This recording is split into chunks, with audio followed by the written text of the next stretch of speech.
While France built Versailles inland as a retreat from the masses, Russia's Peter the Great positioned his palace precisely where it couldn't be ignored, commanding the Gulf of Finland with golden spires visible to every ship entering his new capital. This wasn't mere vanity, but calculated diplomacy through architecture, a palace that would force European powers to acknowledge Russia's arrival on the world stage. And at the heart of Peterhof, its revolutionary fountain system, a feat of engineering that operates without a single mechanical pump, harnessing gravity from springs 16 kilometers away. Each water jet, each golden statue tells Russia's story. Neptune's trident claiming maritime power, Samson defeating a lion symbolizing victory over Sweden, cascading steps representing Russia's unstoppable ascent. In today's episode, we unlock the secrets of a palace where water becomes political theatre, where engineering genius creates magic, and where an emperor's vision of Russia's future continues to flow through fountains that have dazzled visitors for 3 centuries. As we approach Peterhof from the Gulf of Finland, golden spires glint against the Baltic sky, announcing our arrival at Russia's most spectacular palace complex, just 29 kilometers southwest of St. Petersburg. Entering the 15-hectare upper garden, we walk along geometric pathways where precisely arranged flower beds showcase 12,000 tulip bulbs, their colors popping against the meticulous formal design. Here, we find 3 seemingly decorative ponds that actually serve as crucial reservoirs, ingeniously disguised as garden features while supplying water to the famous fountains below. At the garden's center stands the Neptune Fountain, a 17th-century German masterpiece acquired in 1799, depicting the mighty sea god surrounded by water-spewing nereids and tritons. As we continue toward the Grand Palace, its 300-meter facade stretches before us, painted in cheerful buttercup yellow with crisp white pilasters, a color scheme visible to ships arriving from the Baltic Sea. Climbing the state staircase, our footsteps echo on pink Rhone marble as cherub sculptures overhead hold the monogram of Empress Elizabeth, welcoming us into rooms of incomparable luxury. In the ballroom, sunlight bounces off 28 crystal chandeliers and multiplies in mirrored walls, illuminating 180 square meters of gleaming Cuban mahogany floors that once hosted imperial dances. Moving to the East Chinese cabinet, we marvel at Qing Dynasty lacquer panels featuring elegant cranes and chrysanthemums, evidence of Russia's early trade connections with Asia. The picture hall surrounds us with 368 portraits of European nobility, creating a gallery of faces acquired from Amsterdam and Paris auctions during Russia's cultural awakening. Stepping onto the balcony, we gasp at our first full view of the Grand Cascade below, 64 fountains and 37 gilded bronze statues creating a golden waterfall descending toward the sea. Making our way downstairs and outside, we stand before the iconic Samson fountain, where the biblical hero tears open a lion's jaw as water shoots 20 meters into the air, a hydraulic celebration of Russia's victory over Sweden in 1709. Following the marine canal that stretches 600 meters to the Gulf, we realize ships once delivered visitors directly to this watery entrance, emphasizing Russia's maritime ambitions. Walking west, we discover the Golden Mountain Cascade, with its marble steps edged in gilded copper that creates the illusion of liquid gold flowing downhill when struck by afternoon light. At Chess Mountain Cascade, we smile at the playful black and white marble steps spanning 32 meters, guarded by 3 dragons whose cast-iron mouths shoot 14-meter jets skyward. Venturing near the trick fountains, unsuspecting visitors shriek with laughter as hidden jets suddenly activate, soaking them with water, a practical joke designed by Peter the Great himself. The most astonishing revelation comes when we learn this entire aquatic spectacle operates without a single mechanical pump, powered entirely by a 16-meter elevation gradient from springs 22 kilometers away. This hydraulic system, designed in 1721, channels 70 liters of water per second through what was originally wooden pipes, later upgraded to cast iron in 1857. In Alexandria Park, we step into a different era inside the Gothic Revival Cottage Palace from 1826, its oak-panelled rooms housing treasures like Peter's original lathe for crafting ivory artworks. Watching the fountains dance during the annual May opening ceremony, water jets choreographed to classical music performed by a live orchestra, we feel the full theatrical impact of Peterhof's design. Chapter 2. From Vision to Reality. The story of Peterhof begins with Peter the Great, Russia's transformative Tsar who reigned from 1682 until his death in 1725, a ruler obsessed with modernizing his nation and securing its place among Europe's great powers. In 1697, Peter embarked on his famous European tour, studying shipbuilding in the Netherlands, urban planning in London, and absorbing architectural ideas that would later shape his new capital.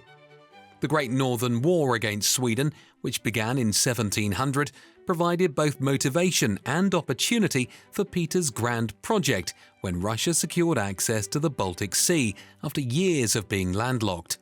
The decisive Battle of Poltava in 1709 marked a turning point in Russia's fortunes, a victory Peter would later commemorate through Peterhof's symbolic statuary and fountains. By 1714, with victory on the horizon, Peter selected the site on the southern shore of the Gulf of Finland, perfectly positioned with a natural 16-meter bluff, ideal for cascading fountains. The name Peterhof translates from German as Peter's Court, reflecting the Dutch and German influences that Peter embraced in his quest to westernize Russian architecture and culture. Initially conceived as a modest country estate, Peter's ambitions grew dramatically after his 1717 visit to France, where he toured Versailles and became captivated by its scale, symmetry, and water features. Unlike Louis XIV, who built Versailles inland requiring expensive pumping systems for its fountains, Peter cleverly chose a location where natural springs from the Ropsha Heights could power fountains through gravity alone. Construction began in earnest in 1714, with Peter actively involved in planning, personally sketching designs, and monitoring progress while still directing the ongoing war effort. French architect Jean-Baptiste Alexandre Leblond, trained under André Le Notre, who designed Versailles' gardens, was recruited to create Peterhof's original layout within formal French-style gardens. Leblond's death in 1719 left his vision incomplete, requiring Italian-Swiss architect Domenico Trezzini and Italian Niccolo Michetti to continue the project, blending multiple European influences into a uniquely Russian style. The Montplaisir Palace, one of Peterhof's earliest structures completed between 1714 and 1723, showcased Peter's practical taste with its modest two-story design featuring Dutch-style gabled roofs and large windows facing the sea. Peter insisted on a maritime study room at Montplaisir, where he could view ships approaching Kronstadt Island and St. Petersburg, underlining the palace's role as both residence and naval observation post. Russian hydraulic engineer Vasily Tuvalkov devised the remarkable fountain system that became Peterhof's defining feature, creating a network of canals and reservoirs fed by natural springs 22 kilometers away. The engineering challenge was immense. Wooden pipes had to channel water across varying terrain while maintaining enough pressure to create jets up to 20 meters high without mechanical assistance. On August 15, 1723, Peterhof celebrated its grand opening with a lavish ceremony attended by foreign dignitaries and Russian nobility, although many features remained unfinished at Peter's death 2 years later. The original complex included the upper gardens, Lower Park and Sea Canal, establishing the fundamental layout that would be elaborated upon by subsequent rulers but never fundamentally altered. Peter's architectural preferences established what historians now call Petrine Baroque, characterized by symmetrical facades, restrained decoration, gambrel roofs, and practical color schemes in blue and white or yellow and white. This pragmatic approach to design reflected Peter's personality, more interested in functionality and symbolic power than excessive ornamentation, creating spaces suitable for both diplomatic receptions and military planning. By the time of Peter's death in 1725, Peterhof stood as a physical manifestation of his vision for Russia, a Western-facing maritime power with European cultural aspirations, while maintaining its distinct Russian identity. The stage was now set for Peter's successors to transform his foundational concept into something far more extravagant, as Imperial Russia's wealth and ambitions grew throughout the 18th century. Even after Peter's death in 1725, Peterhof evolved dramatically under his successors, each adding their distinctive mark while preserving his original vision of Russian maritime grandeur. Empress Anna Ivanova, who reigned from 1730 to 1740, maintained the complex and expanded the palace gardens, serving as a caretaker for Peter's creation during her relatively brief rule. The most significant transformation began under Empress Elizabeth Petronova, Peter's daughter, who ruled from 1741 to 1762 and sought to elevate Peterhof from a summer residence to a year-round imperial court rivaling any in Europe. Elizabeth entrusted Italian architect Francesco Bartolomeo Rastrelli with expanding the modest Grand Palace into a Baroque masterpiece, adding a third floor, 30-meter wings and pavilions crowned by gilded onion domes between 1747 and 1756. Under Rastrelli's direction, the palace facade stretched to 300 meters, painted in the distinctive buttercup yellow with white pilasters that would become a hallmark of Elizabethan Baroque architecture throughout Russia. Inside, Rastrelli created interiors of breathtaking opulence, a ballroom with parquet floors of Cuban mahogany illuminated by 28 crystal chandeliers, mirrored walls multiplying candlelight into infinity during all-night festivities. During Elizabeth's reign, Peterhof hosted magnificent winter balls where 265 windows blazed with the light of 10,000 candles, transforming the palace into a beacon visible from St. Petersburg across the frozen Gulf. Rastrelli expanded the Grand Cascade, adding more water jets and 37 gilded bronze statues of Greco-Roman deities that symbolized Russia's rising status as an empire with cultural connections to classical antiquity. Catherine the Great, who ruled from 1762 to 1796, shifted her attention to Tsarskoe Selo, but still commissioned impressive additions to Peterhof, including the pyramid fountain with its 505 jets forming a 7-tiered water curtain. Catherine introduced neoclassical elements to the estate, commissioning architect Yuri Felton in 1777 to redesign the Chesma column in the lower park, replacing Baroque scrollwork with more restrained neoclassical bas-reliefs depicting naval victories. The Chesma Hall, decorated with 12 paintings of the 1770 naval victory over Turkey by Jacob Philipp Hackert, exemplified Catherine's interest in commemorating Russia's military achievements through art. Under Catherine's direction, the White Dining Room was redesigned in 1775 with iconic columns and space for a 6-meter table set with Messian porcelain, reflecting her preference for the cleaner lines of neoclassicism over Baroque extravagance. Paul I imported the Neptune fountain from Nuremberg in 1799, repurposing a 1658 bronze ensemble to symbolize Russia's growing cultural connections with European artistic traditions. Nicholas I, who reigned from 1825 to 1855, embraced Gothic Revival architecture, commissioning the Gothic chapel in 1829 with its 43 copper statues of saints flanking lancet windows and a 70-metre spire reminiscent of Rhenish cathedrals. The cottage palace, built in 1826 under Nicholas's direction, blended English Tudor half-timbering with Russian folk motifs, creating an intimate family retreat that contrasted sharply with the formal grandeur of the Grand Palace.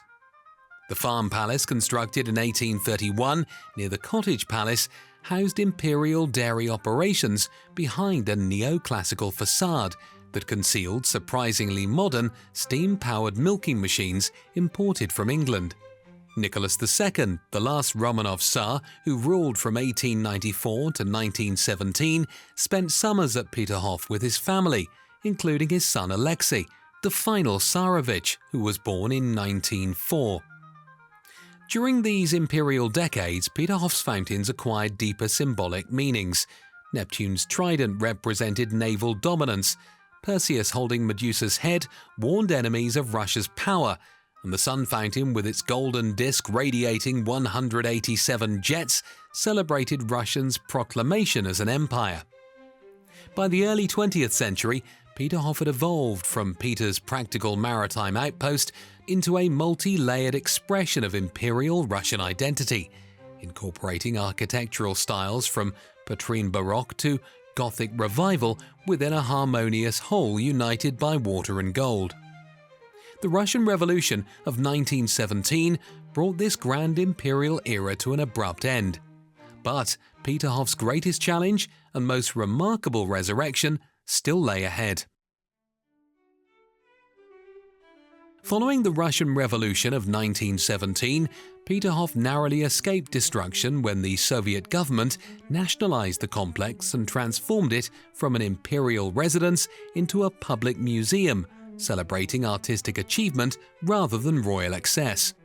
This peaceful transition ended abruptly during World War II, when German forces occupied Peterhof from September 1941 to January 1944, implementing a systematic campaign of looting and destruction against what they had renamed Petrodvorets to erase its Germanic-sounding name. German artillery deliberately targeted the Grand Palace, collapsing its central dome and setting fire to the throne room, with irreplaceable crimson velvet drapes and 18th-century furniture. Over 70% of Peterhof statues were looted, including Samson's original 1802 figure by sculptor Mikhail Kozlovsky, which was melted down for its bronze content. Before the occupation, Soviet museum staff had heroically dismantled 8,000 artifacts, hiding chandeliers in remote caves and burying marble busts to protect them from the anticipated destruction. The retreating German forces lay explosive charges throughout the remaining structures, intending to eliminate all traces of the palace complex as they withdrew under Red Army pressure. When Soviet troops recaptured Peterhof in January 1944, they discovered a wasteland of crumbling walls, charred timber, and empty pedestals where golden statues had once stood. Remarkably, reconstruction efforts began almost immediately after liberation, despite the fact that the war continued and resources were desperately needed on the front lines. The Soviet government viewed Peterhof's restoration as a matter of national pride, a symbolic rejection of the Nazi attempt to erase Russian cultural heritage from the landscape. Sculptor Vasily Simonov recreated the iconic Samson statue in 1947 using 1936 photographs as reference, casting 5 tons of bronze to match the original's dynamic posture of Samson tearing open the lion's jaws. By May 1950, restorers had managed to repair the Grand Cascade's 138 water jets, timing the restoration to coincide with the 250th anniversary celebrations of St. Petersburg's founding. The post-war reconstruction preserved the Soviet-era name Petrodvorets until 1997, when the complex reclaimed its historical name Peterhof following the dissolution of the Soviet Union. The cottage palace, one of Nicholas I's favourite retreats, reopened in 1978 after 30 years spent restoring its 27 rooms with period-appropriate Biedermeier furniture and decorative arts. Restoration efforts required extraordinary detective work, archival blueprints, pre-war photographs, eyewitness accounts, and even paint fragments from rubble were used to recreate original color schemes and decorative elements. The financial cost of Peterhof's resurrection reached $250 million in adjusted figures, covering 34,000 square kilometers of gilded surfaces, requiring 2.3 kilograms of gold leaf. Gardens required equal attention, with 98% of the lower park's 2,000 linden trees replanted between 1945 and 1952 to recreate the formal alleys designed under Peter the Great. Some elements, like the English palace, were lost forever despite restoration efforts, leaving archaeologists to document their foundations while focusing resources on salvageable structures. Today, Peterhof hosts 5 million annual visitors, peaking during the fountain season from late May to mid-October, when the complex fully displays its restored hydraulic marvels. The Grand Palace operates as a museum showcasing recovered and reconstructed interiors, while the surrounding gardens maintain their historical designs with meticulous attention to botanical authenticity. The annual fountain opening ceremony transforms Peterhof into a cultural spectacle, where the Gulf Symphony Orchestra performs Russian classical music as fountains erupt in choreographed sequences celebrating the complex's resurrection. Modern conservation efforts continue alongside tourism development, balancing preservation requirements with the need to share this UNESCO World Heritage Site with an appreciative global audience, captivated by Peterhof's golden fountains and remarkable story of destruction and rebirth. And now, we'd love to see you in the comments. Were you familiar with this majestic palace before this video? And after having seen it, would you like to visit? We can't wait to hear from you. And thanks for joining us for another episode of Old Money Mansions. Cheers! Until the next episode.